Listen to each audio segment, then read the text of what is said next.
Bonjour à tous et bienvenue dans ce tout premier épisode de 1, 2, 3 FNAF Theories. Aujourd'hui, nous allons parler du mystère de FNAF 1 et Golden Freddy. Attention, nous parlerons uniquement de FNAF 1. Nous ne parlerons pas des jeux qui suivent par la suite. Par exemple, nous ne parlerons pas de FNAF 2, FNAF 3, ainsi de suite. Comme si FNAF 1 était le seul jeu de la série. Donc pour les gens qui voudraient contredire mes théories, vous attendrez les prochains épisodes si c'est des arguments qui viennent des autres jeux.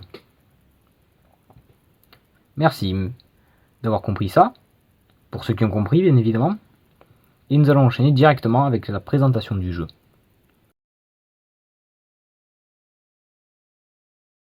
Five Nights at Freddy's est un jeu d'horreur, même si ça fait pas très peur. C'est un jeu indépendant, point and click, sorti le 8 août 2014, créé par Scott Cawthon.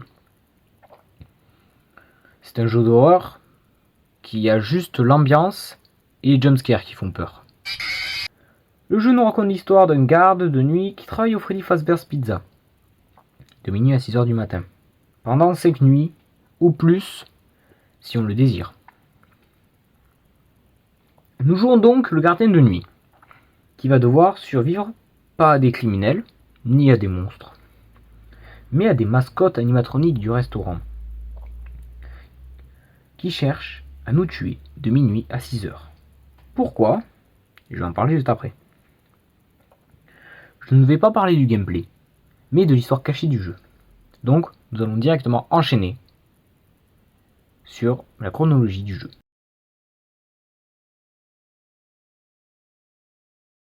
Je vous ai parlé des mascottes du restaurant, mais je ne les ai pas présentées. Sachez que ces mascottes seront les mascottes principales de la série des jeux, donc retenez-les bien. Donc nous avons Freddy Fazbear, l'ours chanteur, Bonnie le lapin bleu guitariste, Chica le poussin, et Foxy le renard pirate. Et excellent coureur. Il y a une mascotte cachée, mais j'y viendrai plus tard. En oubliant la blague de la 6ème nuit, qui nous paye 50 cents, nous sommes payés 120$ pour 5 nuits de 6 heures, ou 120$ les 30 heures, via le chèque qu'on reçoit à la fin de la nuit 5.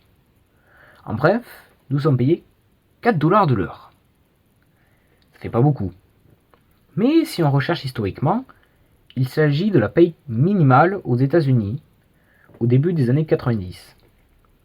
Et si on regarde la date du chèque, on en déduit que nous travaillons du 8 au 14 novembre. Et la seule année du début des années 90 où il y a une semaine du 8 au 14 novembre est 1993. Donc, FNAF 1 se déroule en novembre 1993. Maintenant, parlons des appels téléphoniques pendant les nuits.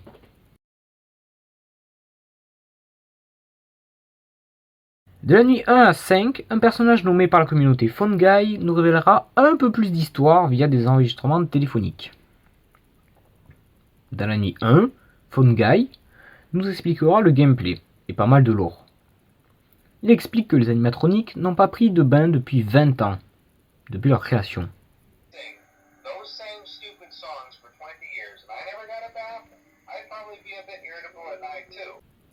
Donc cela veut dire que les mascottes ont été créées en 1973. Il explique aussi que les mascottes se battent la nuit pour éviter de rouiller.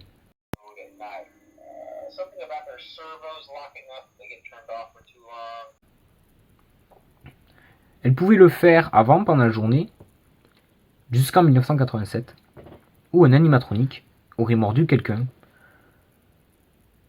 lui faisant perdre son lobe frontal, mais toujours en vie.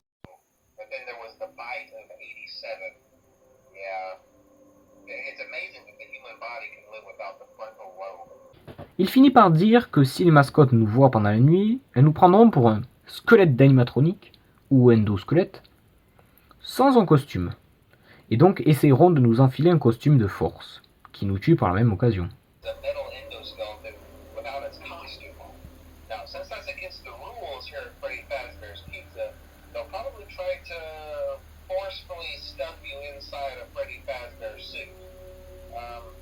Now that so bad if the suits themselves weren't filled with crossbeams, wires, and animatronic devices, especially around the facial area. So you can imagine how having your head forcibly pressed inside one of those could cause a bit of discomfort and death. Dans la nuit 2 et 3, Fungai explique rien d'intéressant à ce qui est du lore. Il n'explique que du gameplay et fait quelques blagues. Donc, on ne va pas en parler. Si vous voulez voir les appels téléphoniques, allez sur YouTube. Regardez une traduction des appels. Dans la nuit 4, Fungai meurt, entouré par tous les animatroniques, et nous dit de vérifier l'arrière-salle, expliquant qu'il va essayer de survivre le plus longtemps là-bas.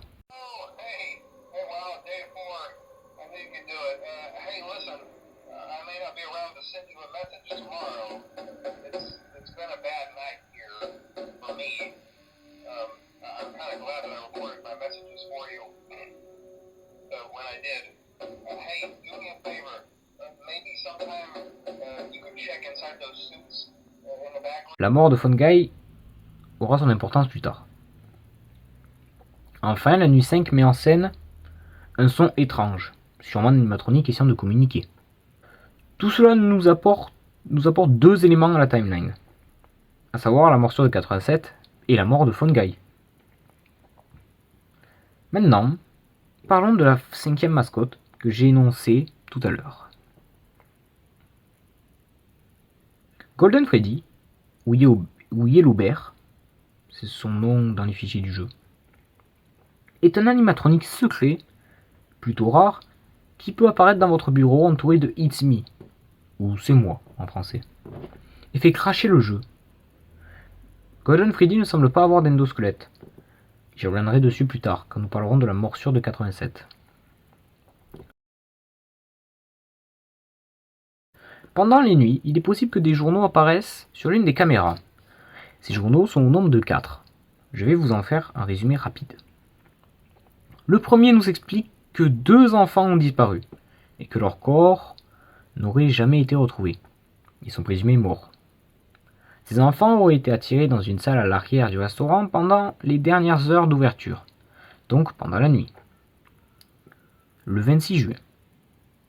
Le coupable les aurait attirés en se déguisant en mascotte et a été arrêté le lendemain grâce aux caméras de sécurité.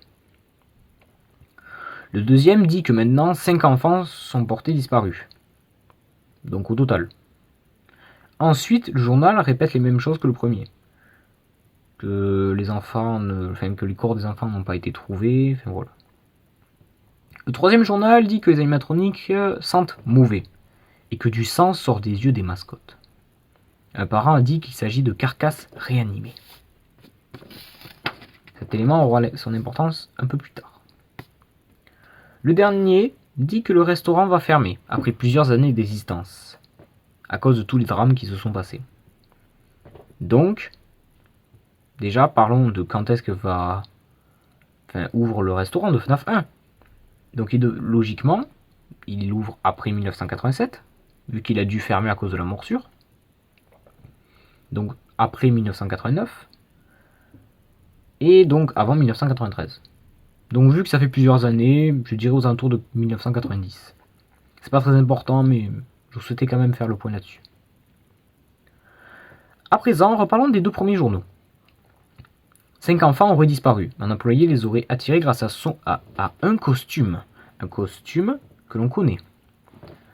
Rappelez-vous de ce que j'ai dit. Golden Freddy ne possède pas d'endosquelette. C'est un costume. Donc le meurtrier aurait attiré les enfants avec Golden Freddy et les aurait tués. Mais où sont les corps? Les 2 premiers journaux le disent. Les corps sont introuvables. Mais c'est facile. Les corps sont dans les animatroniques, comme nous l'explique le 3e journal. Avec le sang qui sort des yeux des mascottes. C'est du sang des corps. Mais qui est le tueur? C'est Fungai? Non. C'est plutôt simple. C'est nous. Nous, le joueur, Mike Schmidt. Comme il est écrit sur l'échec. Je vais vous expliquer, pour ceux qui ne comprennent pas. En terminant la Custom Night, à savoir la nuit 7, nous obtenons un papier, au lieu d'un chèque, qui dit « Vous êtes viré ». Raison, trafication des animatroniques. Manque de professionnalisme. Odeur. C'est nous qui avons trafiqué les animatroniques en mettant les corps dedans. Et c'est de là que vient l'odeur. Vous comprenez mieux maintenant? Parfait. S'il nous reste un dernier élément à traiter.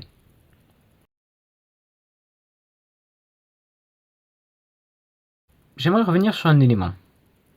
Phone Guy nous dit que les animatroniques ne doivent pas nous voir pour ne pas mourir, littéralement. Sinon, ils vont nous tuer en nous mettant dans un costume. Accidentellement.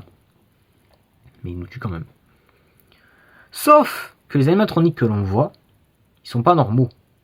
Ils ont l'air de savoir qu'on est déjà là. Parce que ils sont possédés. C'est pour ça qu'ils cherchent à tout prix à nous tuer. Car nous sommes leurs tueurs. Et oui. Mais les animatroniques sont possédés dès la nuit 1. Ce qui signifie que la personne envoyée en prison n'est en réalité qu'un innocent. Car nous sommes arrêtés plusieurs mois après le meurtre. Pendant la nuit 7. Nous travaillons en novembre. Nous sommes arrêtés le 14 novembre. Et les meurtres ont eu lieu le 26 juin.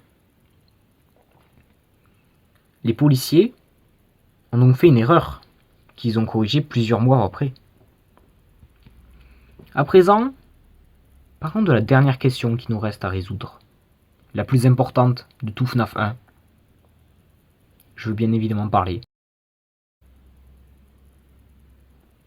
Qui a causé la morsure de 87? C'est une question très simple. Parlons d'abord de la Custom Night. La Custom Night n'est pas une nuit normale. C'est une nuit spéciale où nous choisissons la difficulté des animatroniques. Nous choisissons la difficulté de chacun d'entre eux entre 0 et 20. Si on entre les nombres 1 pour Freddy, 9 pour Bonnie, 8 pour Chica et 7 pour Foxy, donc 1987, à savoir la date de la morsure, à la place de démarrer la nuit, nous tombons directement sur le jumpscare de Golden Freddy. Ce secret et les nombreux It's Me de Golden Freddy prouvent que c'est lui l'auteur de la morsure. C'est lui l'animatronique qui a mordu et qui a fait perdre le lobe frontal à la personne qui a été mordue. Avant de se quitter, j'aimerais faire un petit résumé de l'histoire. Tout commence en 1973 où les mascottes sont créées. Tout se passe bien, mais en 1987, Golden Freddy mord quelqu'un. La victime reste en vie. À cause de cela, le restaurant ferme. Golden Freddy sera abandonné et son endosquelette enlevé. Cet endosquelette sera sûrement l'endosquelette que l'on peut voir dans Part & Service dans FNAF 1. Un nouveau restaurant ouvre aux alentours de 1990. Mais le 26 juin 1993, Mike Schmidt tuera 5 enfants grâce au costume de Golden Freddy. Les enfants seront cachés dans les animatroniques qui seront par la suite possédés. La police arrêtera un innocent en pensant qu'il s'agissait du meurtrier. Au début du mois de novembre, Phone Guy fera garde de nuit, mais mourra en ne laissant derrière lui que des enregistrements. Mike deviendra garde à son tour, et le 14 novembre, la police arrêtera finalement le tueur, à savoir nous, le joueur, ou du moins le personnage que l'on joue, Mike. Et le restaurant fermera ses portes quelques jours plus tard. Merci à vous d'avoir regardé la vidéo jusqu'au bout.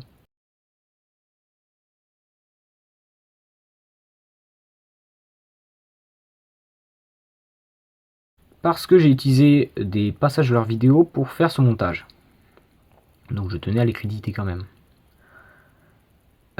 Sachez que ma deuxième vidéo de 1, 2, 3 FNAF Theories sortira le mois d'octobre.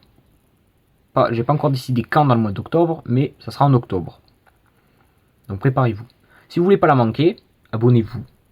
Et mettez un like sur cette vidéo. Parce que les vidéos les plus likées, c'est les vidéos que je mettrai en priorité en quelque sorte.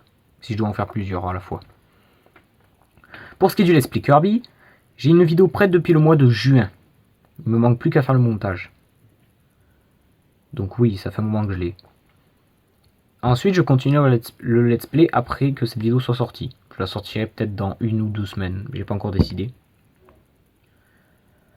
Je tiens à faire la pub de mon serveur Discord qui sera dans la description. Si vous voulez parler avec moi ou d'autres gens de la communauté, rejoignez le serveur. De temps en temps, je fais des événements jeux.